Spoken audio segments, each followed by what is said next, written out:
خواتین و حضرات السلام علیکم. پروگرام 10 منٹس ود آفتاب کے نئے سیگمنٹ کے ساتھ میں آپ کے سامنے ہوں. آج میں ایک ایسے اہم موضوع پر آپ سے گفتگو کر رہا ہوں اور اہم لوگوں سے ملاقات کروا رہا ہوں، جس کے لیے مجھے ایک ای میل ایک صاحب کی موصول ہوئی جن کا نام ہے قاسم عباس صاحب. اور انہوں نے مجھے ای میل میں یہ کہا کہ رضوی صاحب آپ تو صرف بڑے لوگوں کے پروگرام کرتے ہیں اور آپ حالانکہ کمیونٹی کے لیے کسی نہ کسی طرح کوئی خدمت انجام دے رہے ہیں، لیکن آپ اصل لوگوں کی خدمت نہیں کر رہے، کیونکہ یہاں ایسے بھی بہت سارے مجبور اور ضرورت مند لوگ موجود ہیں جنہوں نے کہ شہر کے تمام دروازے کھٹکھٹا لیے ہیں لیکن ان کی امداد کی کوئی سبیل نہیں ہو پاتی.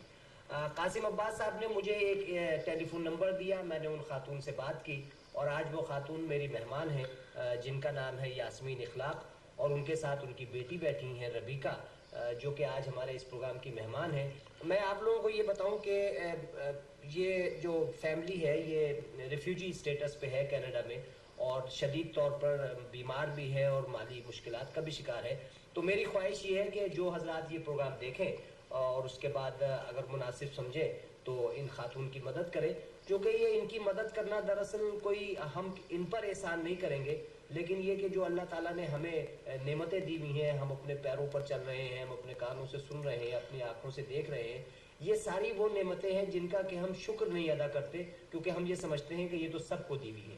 لیکن جہاں جہاں ان چیزوں کی کمی ہے، صحت کی کمی ہے، دولت کی کمی ہے، خاندان کی کمی ہے، یہ تکلیف صرف وہ لوگ جانتے ہیں. تو بیوی میں آپ کو اپنے اسٹوڈیو میں خوش آمدید کہتا ہوں. آپ میرے ناظرین کو خود اپنی کہانی بتائیں. ہاں جی، میں لاسٹ ایئر آئی تھی جولائی کو اور جو ہے ایز اے ریفیوجی میں نے یہاں اسائلم لیا. یہی تھا کہ وہاں کے حالات میرے لیے بہت بدتر ہو گئے تھے، حتیٰ کہ جان کی مصیبت آ گئی تھی، اس لیے میں اپنی بیٹی کو لے کر وہاں سے یہاں آ کر اسائلم لیا اور یہاں سوچ رہی تھی کہ میں انڈیپینڈنٹ ہو جاؤں گی، جاب مل جائے گی. میں نے 5 جگہ اپلائی کیا شروع میں، تب اتنا خراب نہیں تھی. پھر آہستہ آہستہ آہستہ ڈپریشن، نہ جاب ہونے کی وجہ سے میں اتنی مشکلات میں پڑ گئی ہوں کہ اب مجھ سے سانس بھی نہیں لیا جاتا، روز رات کو سانس ہو جاتا ہے. آپ کو بیماری کیا ہے؟ مجھے ویریکوز وینز ہے، فائبروز ہے، ہائی کولیسٹرول ہے، اور اب جو ہے وہ ڈپریشن ہو گیا ہے جس کی وجہ سے مجھے ایزما اٹیک ایوری نائٹ ہوتا ہے. اور آئی یوز بفر، آئی یوز ڈپریشن ٹیبلٹس. میرا ڈپریشن میری بیٹی بھی ہے کیونکہ اس کی 3 دفعہ بلڈ ٹیسٹ ہوئے، ابھی تک کوئی رزلٹ، کوئی سلوشن نہیں نکل رہا. ایزما سے ہوتا تھا، اس کے اب رنگز آنے لگے ہیں. اب مجھے سمجھ میں نہیں آ رہا کہ ہوگا کیا. یہ صرف یہی سب کچھ ہے میرا. اچھا، آپ پاکستان سے کیا حالات تھے جس میں آپ کو یہاں آنا پڑا؟ میرے ہسبینڈ کی ڈیتھ کے بعد میرے ان لاز نے فیملی وائلنس کافی کر دیا تھا. اس کی وجہ وہ پراپرٹی تھی جو میری بیٹی کی ہے، اور میں نے اس کو چھوڑ دیا کیونکہ مجھے اپنی بیٹی کی زندگی اس جائیداد سے زیادہ عزیز ہے. اور اسی لیے میں یہاں پہ آئی. میں نے کہا نئی زندگی شروع کریں گے نئے طریقے سے، لیکن میری صحت دن بدن میرے جواب دیتی جا رہی ہے. بڑھیا، آپ کو کیسا لگتا ہے؟ آپ کینیڈا آ کے کیسا محسوس کرتی ہیں؟ ٹھیک ہے. ٹھیک ہے. آپ اسکول جاتی ہیں؟ نہیں جاتی. دوائی لیتی ہیں؟ ہاں دوائی لیتی ہیں. اچھا آپ یہ بتائیں بہن کہ آپ سے جب گفتگو ہو رہی تھی تو آپ نے کہا کہ بہت سارے لوگوں نے آپ سے وعدہ کیے کہ آپ کی مدد کریں گے، پھر نہیں کی، اور ایک آدھ آپ پاکستانی ڈاکٹر کا بھی بتا رہی تھی کہ انہوں نے بڑا 2 برا ڈاکٹرز سلوک کیا آپ کے ساتھ. آپ بغیر نام لیے ذرا بتائیں تاکہ میں چاہتا ہوں کہ کمیونٹی کو یہ اندازہ ہو کہ کوئی اگر ہمارے ملک کا ہو یا نہ بھی ہو، اگر کوئی ضرورت مند کسی کے پاس بھی آئے تو اس کی مدد کرنا تو میں سمجھتا ہوں انسانیت کا فرض ہے. تو ذرا آپ ناظرین کو بتائیں کیا. جی، ایک ڈاکٹر کے پاس میں گئی یہ ویریکوز کے لیے. اس نے کہا بی بی یہ تو ویریکوز ہی نہیں ہے، کیونکہ اسے پتا تھا کہ گورنمنٹ جو پیسے دے گی، یہ اصل میں ویریکوز گورنمنٹ سے کور نہیں ہوتی. تو اس نے جب میرا حال دیکھا اور حلیہ دیکھا تو اس نے کہا کہ یہ عورت مجھے کیا دے سکتی ہے. تو he said he throwed me like a dog, like beggar. اور وہ he was a Pakistani too، میری کمیونٹی کا تھا، اور میں سمجھتی تھی کہ وہ مجھ سے اچھا سلوک کرے گا. ایک اور ڈاکٹر تھا جس کی ریسیپشنسٹ نے 2 دفعہ میں سے بدتمیزی کی، بجائے ڈاکٹر نے اس کو ریکٹیفائی کرنے کے، اس کو اس نے مجھے ڈاکٹر نے مجھے کہا کہ آپ میری کلینک میں دوبارہ نہیں آئیں گی. میں پریشان تھی اپنی بیٹی کی بلڈ رپورٹ کے لیے. میں نے ان کو فون کیا, میں نے کہا don't tell me about the report, I know you don't discuss on the phone, but can you tell me is it everything is normal. یہ مطلب ایک پریشان ماں, میں مجھ سے نہیں ہے بسوں میں آیا جایا جاتا بہت زیادہ, بسوں کے بھی کرائے لگتے ہیں. میں اور میری بیٹی چاہتے ہیں تو $5 ایک سائڈ کا, $5 ایک سائڈ کا, کہاں سے لاؤں یہ سب اچھا پیسے؟ یہ بتائیں کہ آپ کو ویلفیئر تو ملتی ہوگی؟ جی ہاں, اتنی ملتی ہے کہ میں گھر کا کرایہ دے دیتی کتنا رقم ہے ویلفیئر کی؟ ویلفیئر کی 985 ہے, اور اب انہوں نے 2 مہینے سے 85, جب میرے ڈاکٹر نے لکھ کے دیا کہ شی از ڈائبیٹک, مجھے ڈائبٹیز بھی ہے, تو then they have added that is only for 2. اچھا تو مطلب یہ کہ آپ کرایہ اور یوٹیلیٹیز وغیرہ کے پیسے تو آپ کو حکومت دیتی ہے, باقی آپ کو باقی کے کہاں سے پورے کروں جاب کی وجہ. اچھا آپ جو دوائیں لیتی ہیں انسولین وغیرہ آپ نے بتایا تھا ڈائبٹیز؟ جی ہاں, انسولین میں لیتی ہوں جو کور ہے, انسولین سرنجز کور نہیں ہے, اور یہ ٹیسٹ ٹیوب کور نہیں ہے اس میں, اور ٹائنول کورز نہیں ہے جو مجھے ہر 3 گھنٹے بعد لینی پڑتی ہے پین کی وجہ سے.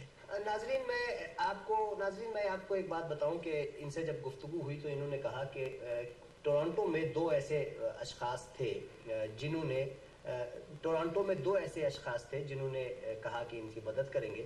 ایک نے تو کہا کہ ان کو وہ کچھ کمبل, بلینکٹ اور کپڑے وغیرہ پہنچائیں گے. وہ اس لیے نہیں پہنچا سکے کہ اس دن کوئی اخباری نمائندہ موجود نہیں تھا جو کہ ان کی تصویر کھینچتا.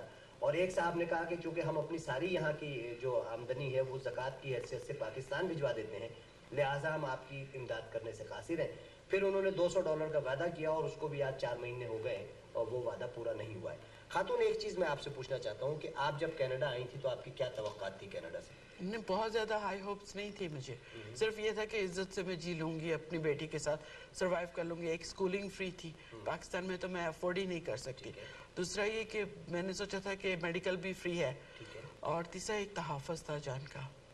اچھا آپ کے جو ان لاز تھے, ہم نے ابھی اعلان بھی کیا تھا کہ ہم فیملی ریلیشن شپ پہ پروگرام کریں گے, تو کتنی بڑی جائیداد تھی جس پہ کہ آپ کے ان لاز آپ کے اور آپ کی بیٹی کی جان کے دشمن ہو گئے؟ جی ایٹ لیسٹ ایک پورا مکان اور ایک دکان ہے. اچھا, جس کے لیے انہوں نے یہ سب کیونکہ وہ اپنی بیٹیوں میں ڈسٹریبیوٹ کرنا چاہتی ہیں. اچھا, پراپرٹی کے سارے پیپرز انہی کے پاس ہیں. آپ کے شوہر کی ڈیتھ کو کتنا عرصہ ہوا؟ 4 سال ہو گئے. 4 سال ہو گئے. یہاں آپ نے کسی جو رفاہی ادارے ہیں ان سے آپ نے رابطہ کیا؟ بہت سے لوگوں نے کہا ہمارے پاس فنڈ نہیں ہے. کچھ لوگ کہنے لگے کہ ہم آپ کو بعد میں رابطہ قائم کریں گے, آج تک تو نہیں آیا. خواتین و حضرات, ان خاتون کا نام ہے یاسمین اخلاق.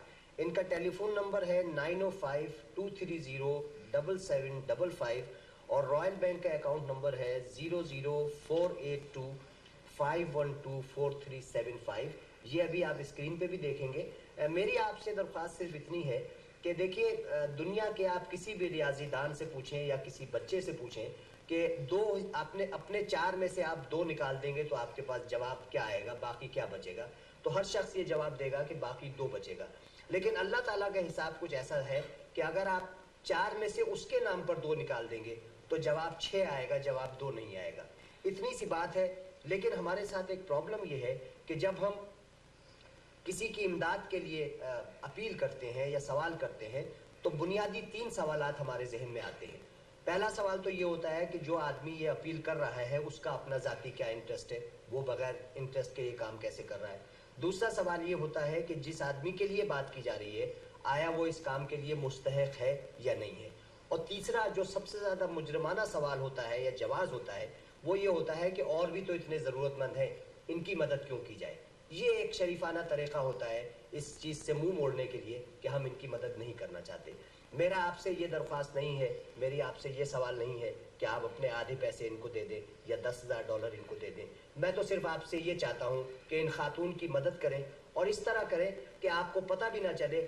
آپ اگر کسی ٹریفک لائٹ پر نہ رکیں, اسٹاپ سائن پہ نہ رکیں, تو آپ $115 تو پولیس کو بھی دے دیتے ہیں اور منہ چھپائے پھرتے ہیں کہ مجھے ٹکٹ مل گیا. آپ صرف ان کی اتنی ہی امداد کر دیں, ان کی زندگی آگے بڑھانے کے لیے بہت ہوگی. اور رہا اس کا سوال کہ میرا کیا انٹرسٹ ہے, تو ہاں یہ میری بہت بڑی لالچ ہے کہ ان کی مدد ہو جائے, ان کے چہرے پہ مسکراہٹ آ جائے, ان کی بچی کے چہرے پہ مسکراہٹ آ جائے, کیونکہ شاید اس مسکراہٹ کی وجہ سے میں اس شعر پر پورا اتر سکوں کہ دور مسجد ہے بہت, آؤ تو ایسا کر لیں, کسی روتے ہوئے بچے کو ہنسا دیتے ہیں. آفتاب رضوی کو اجازت دیجیے, خدا حافظ.